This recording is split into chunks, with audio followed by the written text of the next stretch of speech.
نحمده ونصلي على رسوله الكريم اما بعد فاعوذ بالله من الشیطان الرجیم بسم اللہ الرحمن الرحیم السلام علیکم ورحمۃ اللہ وبرکاتہ۔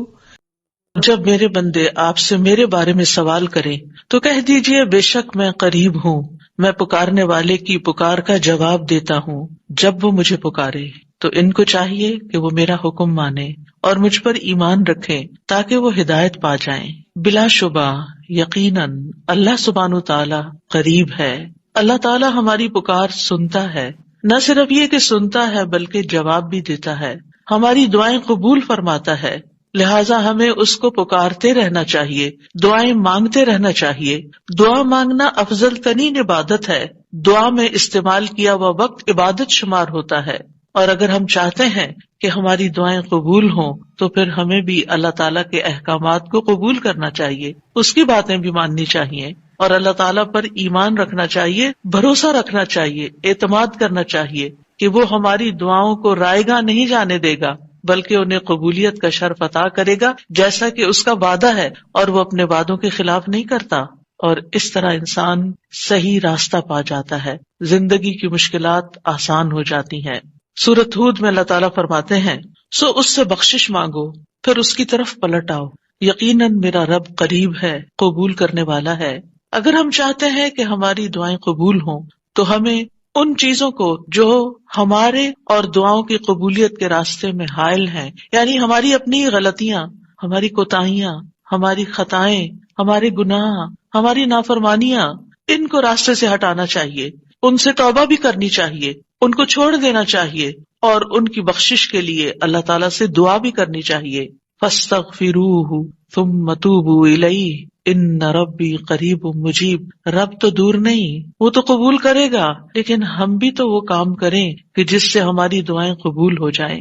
دعاؤں کی قبولیت کے بارے میں ہم پڑھ رہے تھے کہ قبولیت بڑھ جاتی ہے جب ہم اللہ تعالیٰ کے سامنے اپنی حاجت پیش کرنے سے پہلے تسبیح کرتے ہیں، درود پڑھتے ہیں۔ جب ہم درود پڑھ لیتے ہیں تو پھر اللہ سبحانہ تعالیٰ ہم سے راضی ہوتا ہے۔ ارشاد باری تعالیٰ ہے، ابن مسعود کہتے ہیں، جب کوئی آدمی اللہ سے سوال کرنے کا ارادہ کرے تو پہلے وہ اللہ کی ایسی حمد و ثنا بیان کرے جو اس کے لائق ہے، پھر نبی صلی اللہ علیہ وسلم پر درود بھیجے، اس کے بعد دعا کرے۔ اس طرح کرنے سے ممکن ہوگا کہ وہ کامیاب ہو جائے، یعنی اپنی مطلوبہ چیز کو پا لے، اس کی دعا قبول ہو جائے۔ حضرت علی رضی اللہ عنہ کہتے ہیں، ہر دعا روک دی جاتی ہے یہاں تک کہ محمد صلی اللہ علیہ وسلم پر درود پڑھا جائے۔ یہ ان کے احساسات ہیں اور وہ سمجھتے ہیں کہ یہ درود ہی دعاؤں کو آگے بڑھانے والا ہے۔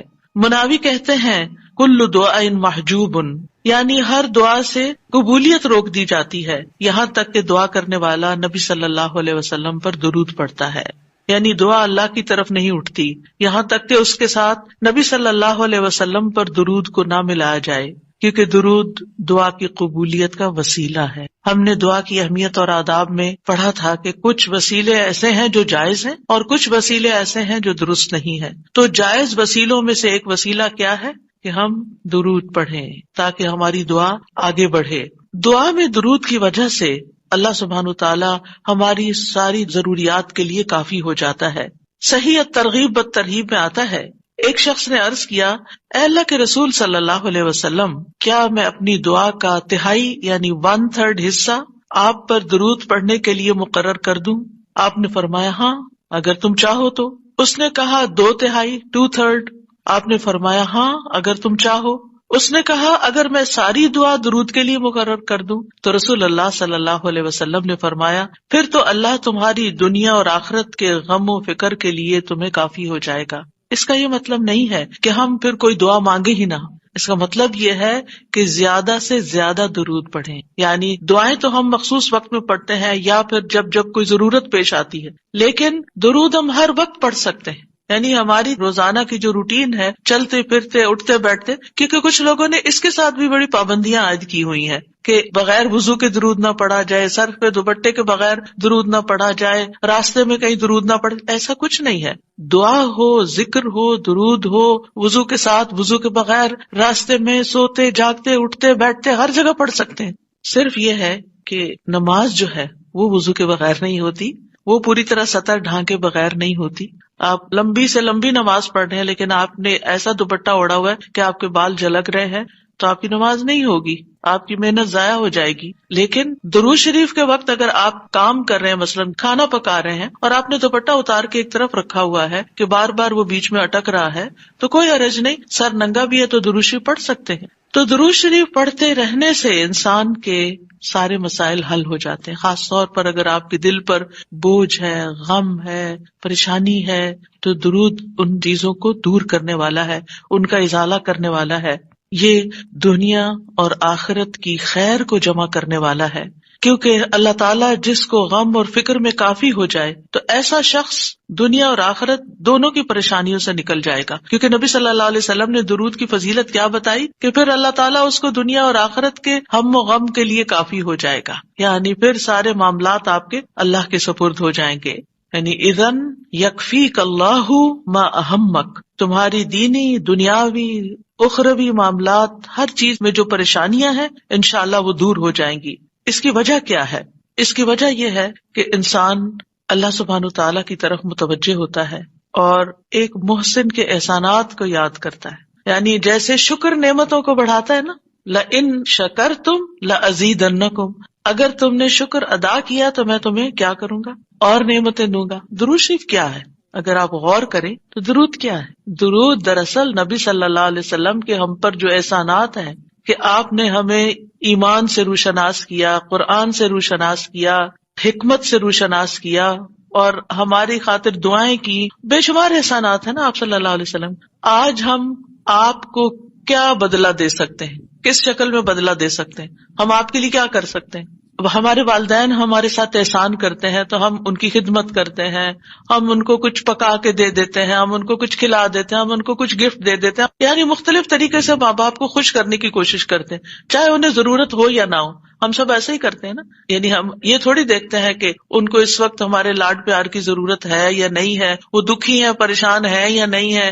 ہم اپنی محبت کا اظہار کسی نہ کسی شکل میں کرتے رہتے ہیں. وہ فوت ہو جاتے ہیں تو پھر کیا کرتے ہیں؟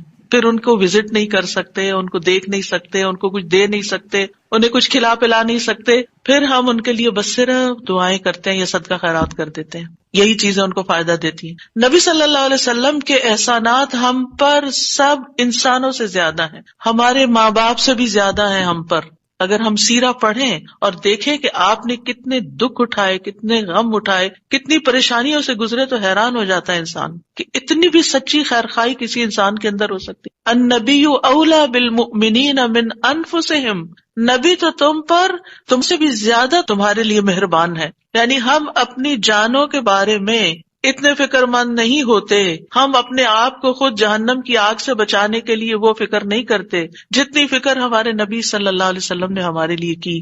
تو ان کے احسانات کا بدلہ کیسے دیں گے ہم ان کے لیے کیا کریں گے؟ ہم ان کے لیے درود پڑھیں گے. تو یہ درود کا پڑھنا آپ کے احسانات کا بدلہ تو ہم کہاں سے دے سکتے ہیں، لیکن اس کے جواب میں ایک شکریہ ادا کرنے کا انداز ہے، ان کی مہربانیوں کو ایکنالج کرتے ہیں. کیونکہ جو شکر گزار انسان ہوتا ہے وہ دنیا میں بھی مطمئن ہوتا ہے، اس کی ایک فلفلمنٹ ہوتی ہے، اور پھر یہ ہے کہ اس کے آگے کے مرحلے بھی آسان ہوتے. وہ جس کے ساتھ بھی شکر گزاری کا معاملہ کرتا ہے، عام انسانوں کے ساتھ بھی، تو وہ ان کا محبوب بن جاتا ہے. تو جب ہم اللہ تعالیٰ کا شکر ادا کرتے ہیں تو کیا ہم اللہ کے محبوب نہیں ہوں گے؟ جب ہم رسول اللہ صلی اللہ علیہ وسلم کا شکریہ ادا کرتے ہیں، اور شکریہ ادا کرنا صرف زبان سے تھینک یو کہنا نہیں ہوتا، وہ مختلف طریقے سے کسی کو دعا دینا بھی. یعنی اگر ہم کسی کے احسان کا بدلہ صرف دعا کی شکل میں بھی دیتے ہیں تو یہ بھی شکریہ ادا کرنے کی بہت بڑی قسم ہے، اور پلٹ کر واپس تو اپنے اوپر ہی آتا ہے. یعنی جب شکر کسی کا ادا کرتے ہیں، جب کسی کے احسان مند ہوتے ہیں، ایک ہوتا ہے بس صرف تکلفاً، رسماً، ایک فیشن کے طور پہ، ایک روٹین کے طور پر کسی کو تھینک یو بول دینا. نہیں، دل سے جینوئنلی دوسرے کا شکر گزار ہونا، یہ اس کے دل میں آپ کی محبت بڑھاتا ہے،